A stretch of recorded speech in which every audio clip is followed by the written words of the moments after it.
Padre, del Hijo, del Espíritu Santo. Amén. Queridos hermanos, desde que Cristo vino, la historia de la humanidad se dividió en dos: antes de Cristo y después de Cristo. Antes de Cristo y después de Cristo. Sí, el evento más grande, más colosal, más extraordinario, más bueno, más positivo para la humanidad fue la venida de nuestro Señor Jesucristo en este mundo. ¿Y quién es Jesucristo? Jesucristo no es un mero filósofo, no es un simple profeta, no es un hombre extraordinario. Jesucristo es más que todo esto. Es Dios hecho hombre, es Dios encarnado. Cuando nuestros primeros padres, Adán y Eva, pecaron, perdieron algo divino, como la llave del cielo, lo que llamamos la gracia. La gracia es algo divino que nos hace hijos de Dios, herederos del paraíso. Y por gracia, al perder la gracia, la santidad, la caridad del Espíritu Santo, nuestros primeros padres y sus hijos quedaron privados de esto, cayeron bajo el poder del demonio.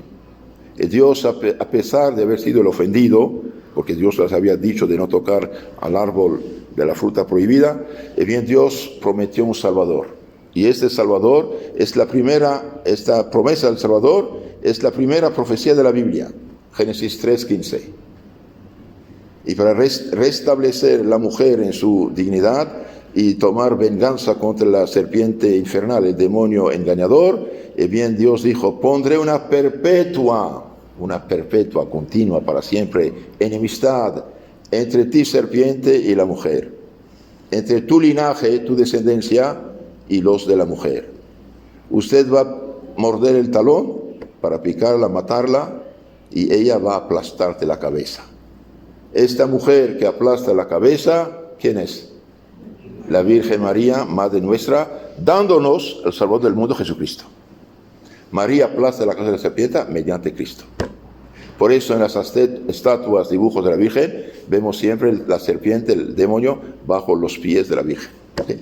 Entonces, esta mujer que aplasta a la serpiente es María, y el semen de la mujer que va a aplastar es nuestro Señor Jesucristo.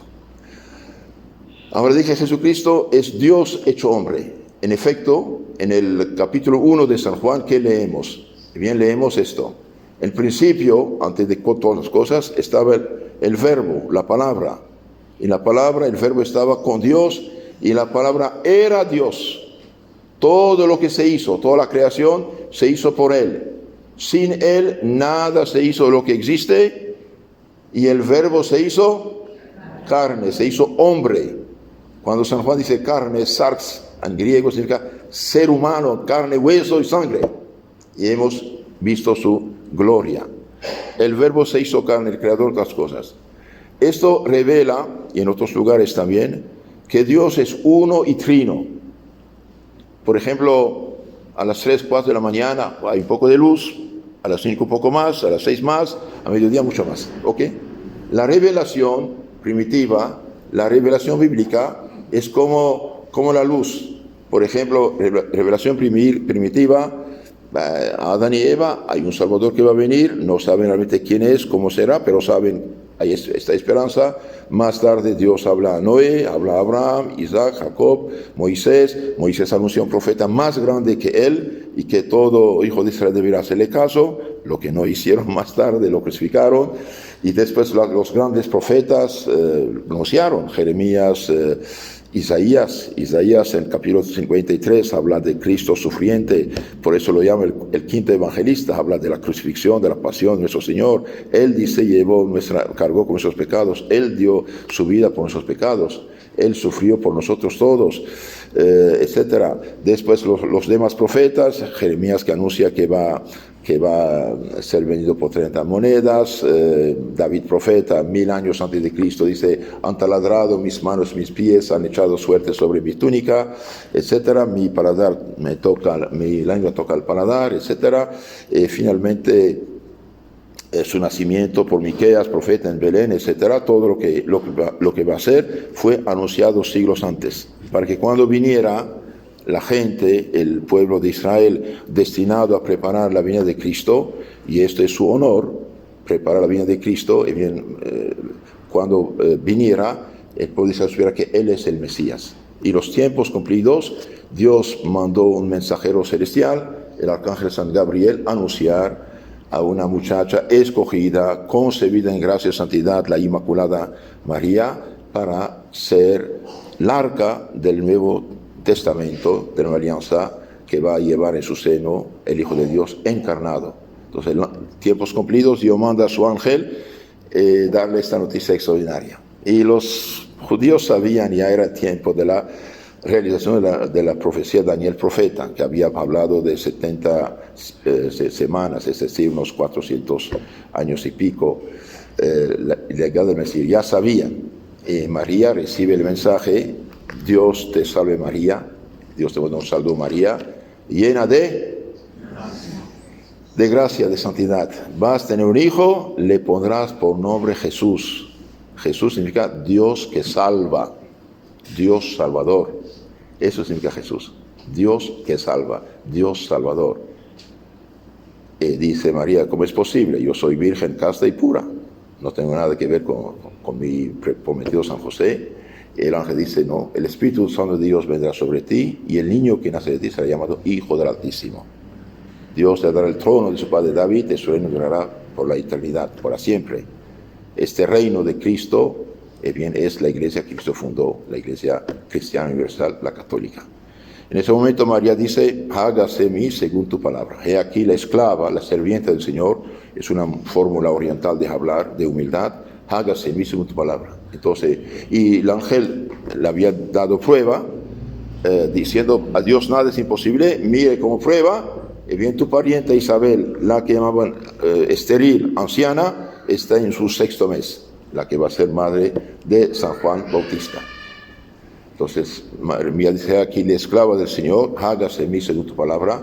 Y en ese momento, Dios Padre, Hijo, Espíritu Santo, cree el cuerpo humano sin cooperación del Padre humano en el seno de la Virgen María, cree un alma humana, la llena de gracia oceánica, de santidad oceánica en su humanidad, y después el Creador del cielo y la tierra, el Verbo de Dios, que va a unirse a ese cuerpo y alma para formar la persona de nuestro Jesucristo.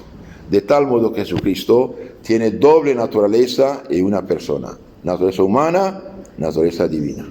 Como hombre nace, crece, come, bebe, duerme, llora, muere, y como Dios resucita. Cuando Jesús en el Evangelio come, bebe, duerme, llora sobre su amigo Lázaro, sufre, muere, y viene la humanidad. Cuando Jesús con una sola palabra dice al mar alborotado: cállate, silencio, y hay silencio total en un momento. Cuando nuestro Señor dice al paralítico que se presenta, al leproso: Señor, si quieres puedes sanarme, nuestro Señor se acerca, toca con su dedo: quiero, sea limpio, y la lepra desaparece. Es el poder divino. Cuando Dios, nuestro Señor, Cristo dice al poseído que grita, blasfemo: cállate, silencio, sal de ese hombre, y el demonio obedece, ¡pum!, es Dios que habla, ¿sí? Cuando nuestro Señor dice a la niña muerta: Talitha Kumi, muchacha, levántate, y la muerta se levanta, es Dios que habla. Lo mismo cuando dice: Lázaro, sal fuera, y Lázaro sal fuera. Cuando dice los apóstoles que se decían: despida a la gente, no sabía, unos 4,000 personas y más ahí presentes, dije: despídelos, ya es tarde, para que vayan a comer algo. Y Cristo dice: no quiero que vayan sin comer, porque van a despacio el camino. Denle de comer ustedes. Ay, Señor, ¿cómo podemos dar de comer este desierto? ¿Qué tienen? Unos pocos panes, tráigalos. Los bendice y distribuyan. Y bien, comen unos 4,000 hombres y más, y sobran todavía canastas de comida. Es Dios que habla, Dios que actúa. Entonces, queridos hermanos, no olvidemos: Jesús, como dije, no es un mero profeta, ya es grande, pero no es más que esto. No es un filósofo, no es un grande hombre, es Dios hecho hombre. ¿Para qué? Y bien, para salvarnos. ¿Salvarnos de qué? Y bien, del pecado, del infierno y del poder del demonio. ¿Y cómo va a salvarnos? Y bien, va a salvarnos dando su vida en la cruz por nosotros. ¿Y por qué da su vida en la cruz por nosotros? Para mostrarnos que pecar no es cualquier cosa. Él sufre los tormentos, primero de la agonía, la angustia de la agonía, ve todos los pecados de todos los hombres venir sobre él como aguas negras, ya no aguanta en su humanidad. Y bien dice, mi alma está triste de la muerte. Él aguanta todas las humillaciones de la coronación de espinas, de la flagelación, el vía crucis, la crucifixión. Y bien en la crucifixión nuestro Señor ha jugado una jugada extraordinaria con el demonio. El demonio no sabía que Cristo es Dios hecho hombre. ¿Por qué? Y porque lo divino no cae bajo los sentidos humanos ni de los ángeles. El demonio sospechaba que era un gran profeta, un hombre de Dios, algo extraordinario, pero nunca pudo saber que es Dios hecho hombre. Y cuando el Evangelio dice, sabemos que es el Hijo del Altísimo, etc., es manera hebrea de hablar, es gran profeta, Hijo de Dios, escogido, adoptado, pero no sabe que es Dios mismo hecho hombre. Y nuestro Señor, al dar su vida en la cruz por nosotros, bien mereció la salvación, la gracia, el perdón, el derecho a la vida eterna para todos los hombres.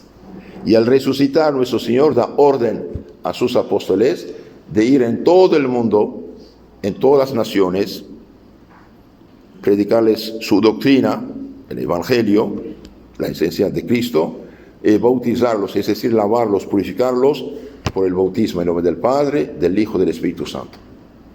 Y nosotros, 2000 años después, tenemos la dicha de tener esta fe cristiana en Cristo Jesús nuestro Señor. Ahora, este reino de Cristo, dije, es la iglesia que Cristo ha fundado. Es la iglesia una, santa, católica, apostólica, y ninguna otra. Nadie puede fundar una iglesia después de Cristo. Cristo ya fundó la suya hace 2000 años. Un hombre que funda una iglesia y que dele bonito nombre, Iglesia de Jesucristo, Iglesia fulana sutana, es un mentiroso, es un estafador, es un usurpador, es un ladrón. Nadie tiene derecho de predicar el Evangelio fuera de la iglesia católica, apostólica que Cristo ha fundado. Y decimos romana porque San Pedro dejó la autoridad en Roma cuando murió, dio su vida crucificado a cabeza abajo en Roma el año 67. Entonces nuestro Señor sigue, queridos hermanos, vivo, resucitado, sigue vivo entre nosotros. Y no solamente como Dios, Dios siempre es vivo, no, Dios no puede morir, aunque haya muerto en su humanidad, resucitado el tercer día, pero está entre nosotros vivo realmente en la Santa Eucaristía, en la Santa Misa. Porque la Iglesia manda con orden divino a todos sus hijos fiestas de guardar el domingo, de juntarse alrededor del altar, y para que sean rociados, protegidos por la sangre de Cristo. Cuando asisten a la misa, queridos hermanos, no es ir a escuchar la palabra, como se oye, se dice, se oye hoy. Claro, se va a escuchar la palabra, pero hay algo más que la palabra. Aunque el Padre no predique en la misa, cuando ofrece la Santa Misa, renueva el sacrificio de la cruz del Viernes Santo con la misma eficacia en nuestro provecho. Cuando se celebra la misa, el drama del Calvario se reproduce en nuestro favor. ¿Para quién dio Cristo su vida en la cruz? Para nosotros. ¿Y dónde estábamos el año 33? Ni habíamos nacido. Entonces Cristo nuestro Señor, por ser Dios inteligentísimo y poderosísimo, instituyó los sacramentos como medios, canales de comunicar su salvación. Y el sacramento por excelencia, bien, es la Santa Misa. Cuando usted asiste a la Santa Misa, es como si estuviera presente el Viernes Santo delante de la cruz de Cristo, con la Virgen, San Juan, la Magdalena y las santas mujeres. Y además de asistir a estos sacrificios, Cristo reza con nosotros y por nosotros. Nos rocía con su sangre, nos protege, nos ilumina, nos habla, nos jala hacia sí. Por eso, en la misa tradicional, en la oración del ofertorio, el Padre, después del credo, toma la hostia, mira la cruz y dice la oración del ofertorio que dice: recibe Dios Padre Santo esta inmaculada hostia. Hostia significa víctima del sacrificio. Esta hostia, la palabra hostia viene del griego con H, significa los corderos, ovejas que se ofrecían en Jerusalén. No es la forma del pan, ahora esto es, pero este cordero, esta hostia Cordero de Dios que quita los pecados del mundo, ¿quién es? Jesucristo. Cuando se manifestó San Juan Bautista, ¿qué dijo el último profeta del Antiguo Testamento? He aquí el Cordero de Dios, el que quita los pecados del mundo. Cristo quitó los pecados del mundo por su muerte, su crucifixión, su resurrección. Entonces, la misa es la repetición, la actualización más bien, hecho presente el mismo sacrificio del Calvario con la misma eficacia en nuestro provecho después de 2000 años. Entonces, el sacerdote dice, recibe esta inmaculada hostia, que es cuerpo de Cristo, por mis innumerables pecados, ofensas, negligencias mías y también por todos los presentes. Aunque usted no abra la boca, no diga nada, no tenga misal, no dice nada, el bien sacerdote ofrece el divino sacrificio, el Cordero de Dios que quita los pecados muertos por tus pecados, ofensas, negligencias. Y también la oración dice, y por mis pecados, por los fieles presentes en la misa y por todos los fieles cristianos vivos, difuntos, para que sirva para la salvación eterna de nuestras almas. Que hermanos, no es poco todo esto. No es poco. Nuestro Señor, Salvador del mundo, bien sigue su obra de salvación entre nosotros. Jesús, cuando levanta la hostia consagrada, ya no es pan, es cuerpo, sangre, alma y divinidad de Cristo, bajo esta forma. Y podemos recibirlo. Al recibir a nuestro Señor, realmente recibimos Dios en nuestro corazón. En la Eucaristía bien recibida, en estado de gracia, aumenta la santidad, como cuando uno tiene una lámpara con 30 watts, bien ponga 140, 150 watts, mucho más luz.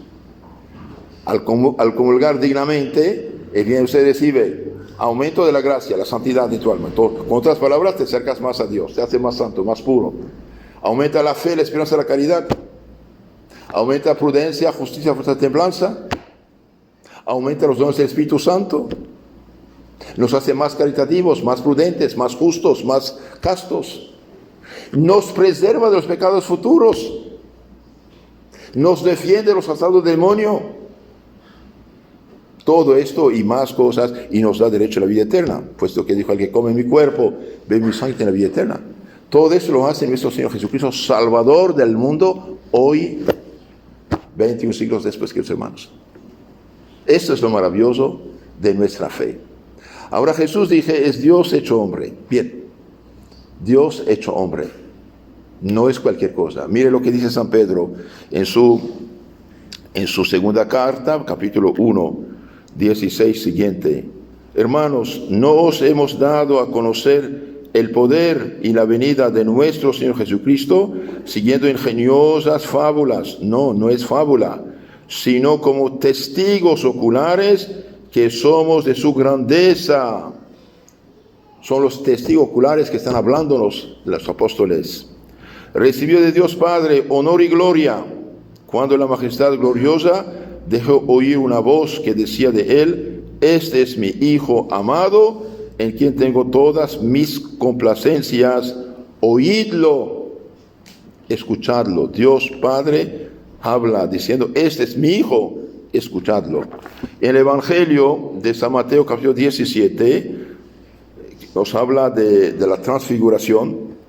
Dice: en aquel tiempo Jesús tomó consigo a Pedro, Santiago, Juan, su hermano, y los llevó aparte a un monte alto, y ahí se transfiguró en su presencia, resplandeciendo su rostro como el sol, quedando sus vestiduras blancas como la nieve. Los hermanos, si nuestro Señor hubiera querido, desde su nacimiento en Belén, hubiera sido así resplandeciente su rostro. Pero Él ocultó la divinidad. Aquí este evangelio es un poco antes de la pasión. Se manifiesta como debería ser a estos tres apóstoles, Pedro, Santiago y Juan. Entonces su rostro, dice, resplandeció como el sol, y sus vestiduras como nieve. Entonces, si quiso, hubiera querido, hubiera sido siempre así, pero no quiso. Se quiso ocultarse también porque Él exige un acto de fe. En esto se apareció Moisés, Elías hablando con él. Los santos dicen que aquí Moisés y Elías son las dos columnas, podemos decir, del Antiguo Testamento.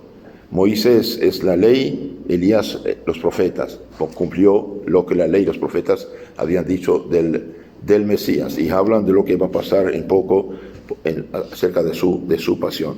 Y ahí San Pedro dice, Pedro tomó la palabra, pero se siente muy bien, está presencia del Señor, ya está en el paraíso, casi, ¿no? ¿Y qué dice Pedro? Bien, Pedro dice, tomó entonces la palabra Pedro diciendo, Señor, bueno es que permanezcamos aquí, si quieres, hagamos aquí 3 tiendas, una para ti, una para Moisés y otra para Elías, etcétera. Estaba Pedro hablando cuando vino una voz de la nube diciendo, este es mi Hijo muy amado, en quien tengo todas mis complacencias, escuchadlo, oídlo. Que hermanos, toca ahora una paréntesis para los que no saben. Dios es uno, dije, es trino. En naturaleza, en esencia, Dios es uno, como el sol. El sol es uno, o dos, es uno. Sin embargo, el sol es calor, fuego y luz al mismo tiempo. Nunca el sol existió. Desde que el sol existe fue siempre calor, fuego y luz al mismo tiempo. ¿Ok? Bien, desde que Dios es eterno. Dios siempre existió, siempre existirá. Dios es el ser autoexistente, es la vida. Bien, Dios es uno, es Padre, Hijo y Espíritu Santo. Dios piensa, lo llamamos Padre. Su pensamiento, su palabra, su inteligencia interna a Él, lo llamamos Hijo. Entonces, cuando hablamos de Hijo de Dios, no es que un bebé que nace, crece y ya es el mismo ser divino. Dios piensa, lo llamamos Padre. Su pensamiento interno, sabiduría, inteligencia suya interna, bien, lo llamamos Hijo. Generación intelectual. Y Dios Padre e Hijo se conocen, se aman, ese amor infinito que los une, llamamos Espíritu Santo. Entonces, el Hijo de Dios hecho hombre. ¿Qué quiere? El Hijo de un hombre es un hombre. El Hijo de Dios es Dios, pero Dios hecho hombre. Ahora, ¿quién rechaza esto actualmente? Y bien rechazan esto los musulmanes. Los musulmanes quieren que Jesús sea un mero profeta. No, señores, mucho más que esto. Hay diferencia entre ser el patrón y ser el gerente.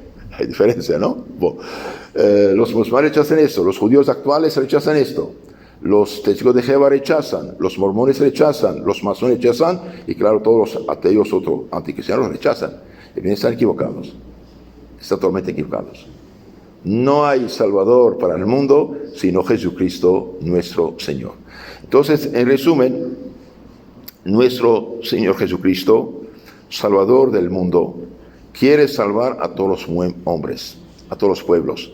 Y hoy, por desgracia, su reino, que es la Iglesia Santa Católica, su reino está infiltrado por fuerzas ocultas, diabólicas, interesadas, masónicas, homosexuales, comunistas, ateos, no sé, mil cosas, y no cumplen con el plan de Cristo. Quieren cambiar el plan de Cristo. Al tomar el control de la Iglesia desde arriba, bien quiere cambiar el plan de Cristo y provocar la apostasía de millones y millones de católicos, es decir, alejarlos de la fe cristiana auténtica. Y esto es lo que pasó hace 60 años en la Iglesia, con cambios y cambios y cambios nefastos que dieron frutos muy amargos. Nosotros que tenemos la dicha de tener la fe católica, bien sepamos que Cristo no tiene iglesias. Como dijo San Pedro a los sumos sacerdotes judíos que le mandaban de callarse, no hay otro nombre dado a los hombres por el cual podemos salvarnos que el nombre de Jesucristo. No hay otro Salvador. Yo soy el camino, la vida y la verdad.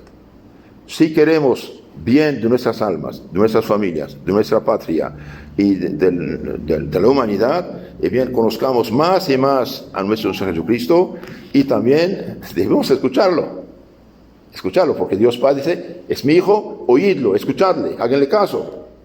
¿Y qué dice nuestro Señor? Bien, nuestro Señor dice, si quieres salvarte, cumpla los mandamientos. 19, 16 de San Mateo. ¿Quieres salvarte? Cumpla los mandamientos. El que me ama, guarda mis mandamientos. Os doy un mandamiento nuevo. ¿Y cuál es? Insiste mucho en esto de la última cena. Ámense unos. Es duro, ¿eh? Es duro amar las personas desagradables, las personas descortés, pero es cristiano, es cristiano. Entonces, queridos hermanos, por favor, un cristiano, un discípulo de Cristo, que no muestra caridad, paciencia, perdón, misericordia con el prójimo, no es discípulo de Cristo, no es verdad. Padre, perdónales, no saben lo que hacen, y lo están crucificándolo. Cristo crucificado, colgado en la cruz, 80 kilos hacia abajo, hace un esfuerzo enorme sobre sus muñecas para poder respirar. ¿Y qué dice? Perdona a estos criminales, a estos asesinos, a estos injustos, a estos calumniadores. Y además los disculpan, no es lo que hacen. Entonces, queridos hermanos, por favor, cuando alguien ofende, cuando alguien nos hace daño, cuando pasa algo, sepamos perdonar, sepamos amar, sepamos, por amor a Cristo perdonamos, por amor a Cristo aguantamos, por amor a Cristo hacemos el bien y vencemos el mal con el bien, como dice el apóstol San Pablo, gran profeta de Cristo del Nuevo Testamento. Entonces, cuando dice nuestro Señor, Dios Padre, escuchadle, el bien es Él que habla por la boca de su Hijo. Entonces tratemos de empaparnos del mensaje de Cristo. Somos cristianos, discípulos de Cristo. Cristos, el ungido, el que está lleno del Espíritu Santo de Dios. Por lo tanto, debemos llenar nuestra mente del Nuevo Testamento y no del Antiguo. El Antiguo todavía hay problemas, es primitivo, es un testamento transitorio. Los profetas habían anunciado que habría otro testamento más perfecto. Cuidado, somos cristianos, no somos judíos. No tenemos que regresar al Antiguo Testamento. Sí. El cristiano debe, el Antiguo Testamento es testimonio que anuncia nuestro Señor. Tiene cosas muy bellas, claro, palabra de Dios, pero todavía hay problemas. Todo no está dicho. No, nuestro Señor completó el Antiguo Testamento, el capítulo 5, 6, 7 de San Mateo. Os fue dicho ojo por ojo, y yo les digo, amen a sus enemigos. Entonces, ¿en qué quedamos? Pues el antiguo o el nuevo. El nuevo. Os fue dicho de dar un papelito de divorcio, y os digo, el que deja a su esposa va con otra, es adúltero. La que va con otra despedida es adúltera. Así. Os fue dicho, amarás a tu prójimo, odiarás a tu enemigo, y yo os digo, amen a sus enemigos.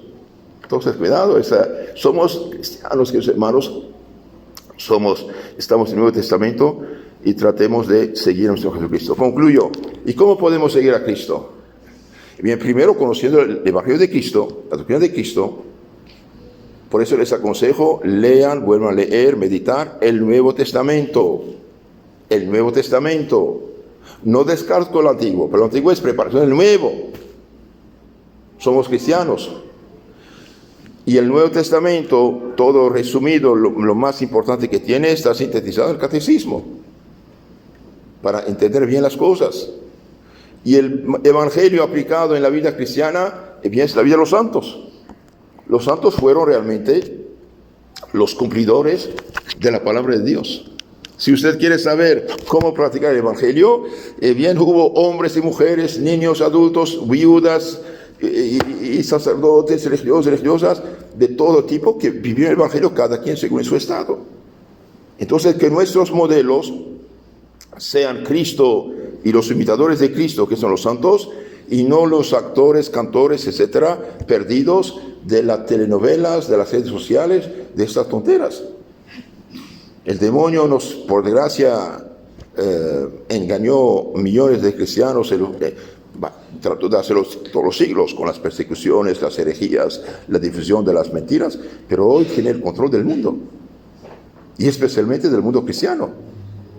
Entonces tenemos que realmente conocer nuestra doctrina, conocer nuestro Evangelio, imitar nuestro Evangelio, en nuestro Señor.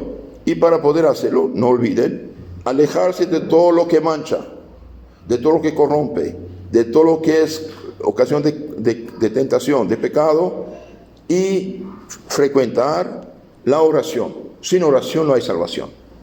Sin oración no hay salvación. La oración es como comida viva del alma. La oración es como oxígeno del alma.